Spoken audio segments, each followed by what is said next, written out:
Alright, so nagbabalik tayo sa ating violin tips and tricks. And for today's video, let's talk about talent. No?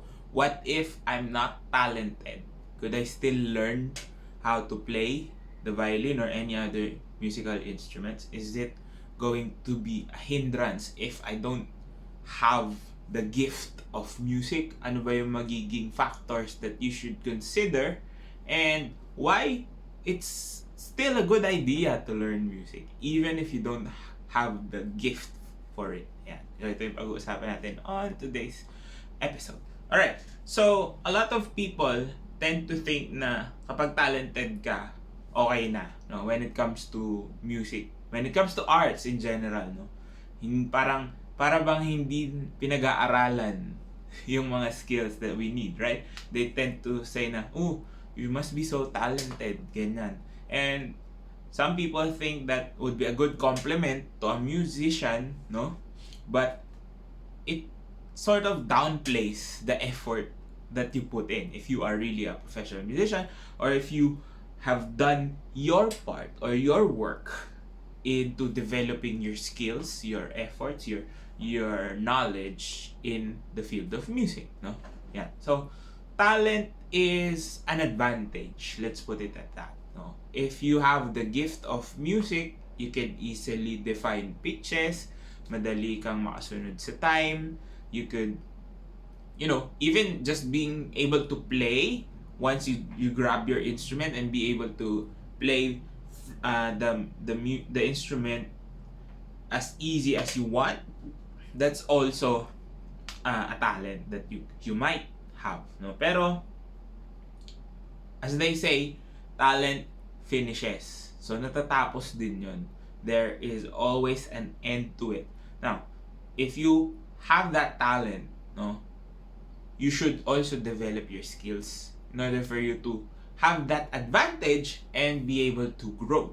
Now, if you don't have that advantage, technically, you're gonna work not twice as hard, but you're gonna work harder in order for you to get those certain skills in point. No, kailangan mo munang trabahuin. If you're not really good with determining pitches, of course, you have to train your ears to be able to do that. If you are not really good at singing in tune, you also have to train your voice to be able to sing in tune. If you don't have the right body movements in check, no, medyo hindi ka coordinated, your body is not well coordinated, you also have to put in the effort.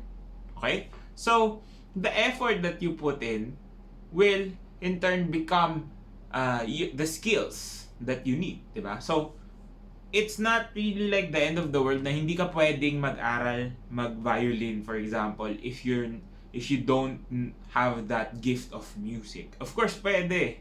There's a lot of ways for you to learn and understand, no? Especially right now, you just need the proper guidance of someone who can understand where you're coming from in order for you to really develop your skills, okay?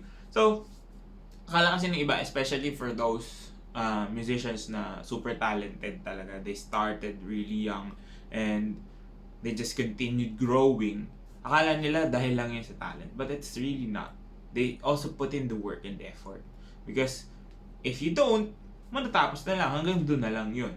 No, your skills won't develop as quickly as you want if you don't give in the effort. Kahit yung mga talented na tao, they still need to practice. Maybe not as hard as others, but still, their effort should always be parang given justice, no? Na nagtatrabaho pa rin sila. It might not look as hard as to other people, but that's how they work, no? Ganun na sila, na may sistema sila that they can use in order for them to be efficient in what they are doing, no?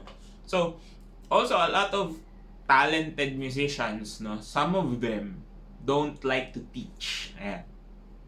Not because they hate teaching, but because they're quite impatient when it comes to teaching. Bakit? Kasi they have the knowledge and skills with them, but sometimes they can't really transfer it to their students. Why? Because the way they are doing certain things might be different from you, no? Like virtuosos, di ba? They have techniques that they use, no, that can't be taught because it's fairly normal to them. Napakadaling gawin sa kanila, para sa kanila. But they can teach it to you because you don't have, maybe you don't have as big of a hand, you don't have the fine motor skills for you to be able to do it as effortlessly as them, or they just really don't know how the process works kasi gumagana na sa kanila, no?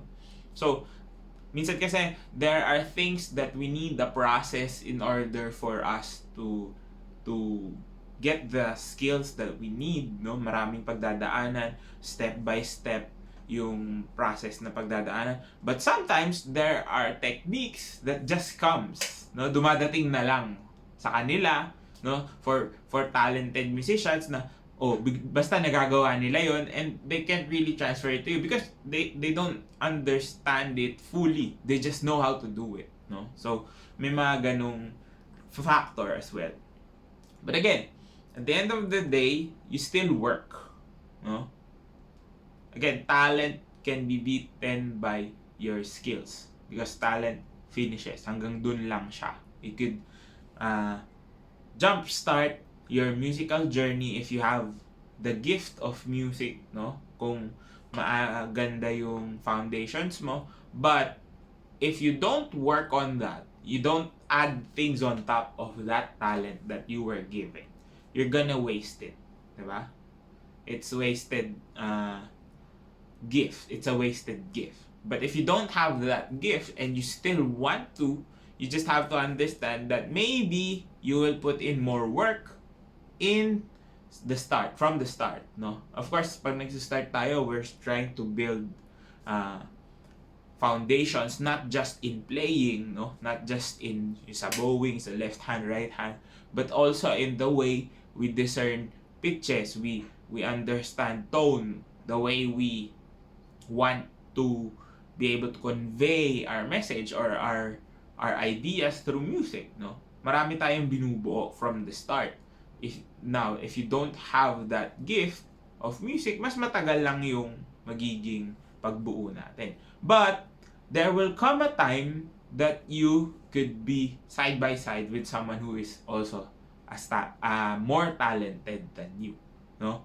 Hindi malabong mangyari yun if you put in the right amount of effort, good work ethic, no, proper guidance, no, following your mentors, following your teachers, staying curious, diba? As we've talked about in a podcast before, those things could help offset what you don't have in terms of talent, no?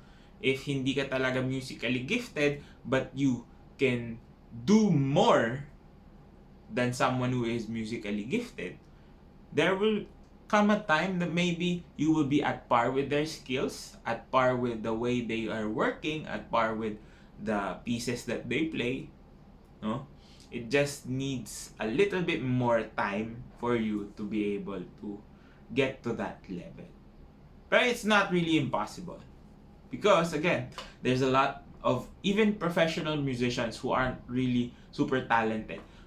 Even some who start so late in their careers that could still grow into great musicians, no? Marami pa rin ganon. So it's really a case-to-case basis and how hard you can work and how you persevere through the challenges, no? Mahirap talaga, wala namang madali even for talented people. It's not really that easy.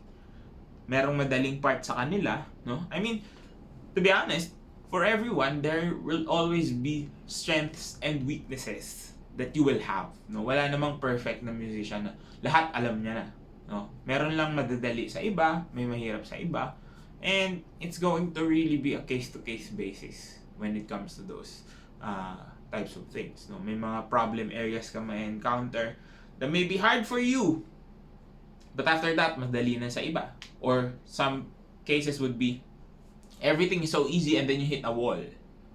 Tapos magiging matagal ulit yung process and then once you get over that wall, madali na ulit, no?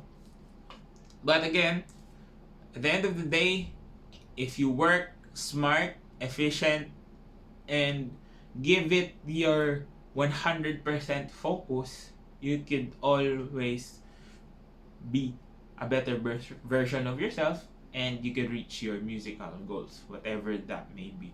If you want to play pop songs, if you want to play classical music, as long as you have proper guidance and trying to learn the right skills, ma-achieve mo yun, whether you're talented or not. And sana nakatulong tong video na to. If it did, please do drop a like.